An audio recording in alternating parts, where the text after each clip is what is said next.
Utapona ndugu yangu. Shemeji, ingia basi hapo. Ingia wapi? Usi ndio mgonjwa anaumwa? Anataka hospitali? Ndio. Sasa Juma endesha tu gari tuende hospitali. Sasa huyu anaumwa, yani huyu anaumwa anaendeshaje? Naumwa ndugu yangu, nakwambia naumwa ndugu yangu. Sasa ndio uendeshe gari kumbuke. Sasa naendeshaje? Si ndio maana wewe upo hapo ndugu yangu, nisaidie kuendesha. Kaka, mimi najijua kwenye gari, mimi ni nalafu sana babani. Mimi nina lafu yani. Sasa ndio maana ushajua kuna mgonjwa, maana yake hiyo alafu iache yani utulie kwa sababu unaendesha mgonjwa. Kaka, mimi spidi zangu nazijua. Mimi babani malori yani pitisha hapa chini.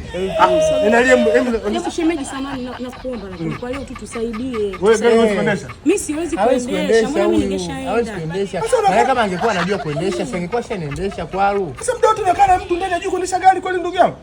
Sio maana huko wewe ndugu yangu nisaidie kuendesha. Sipo sasa mimi sipo. Sasa ndio maana umekuja. Upo lakini ndio maana uweze kuendesha ndugu yangu. Kaka mimi nalafu ndugu yangu, mimi nalafu. Kama una lafu si uko na mgonjwa wewe si mtu mzima unajua. Mimi nakaa kushoto ndugu yangu hapa ngoja. Kwao. Hebu shemeji.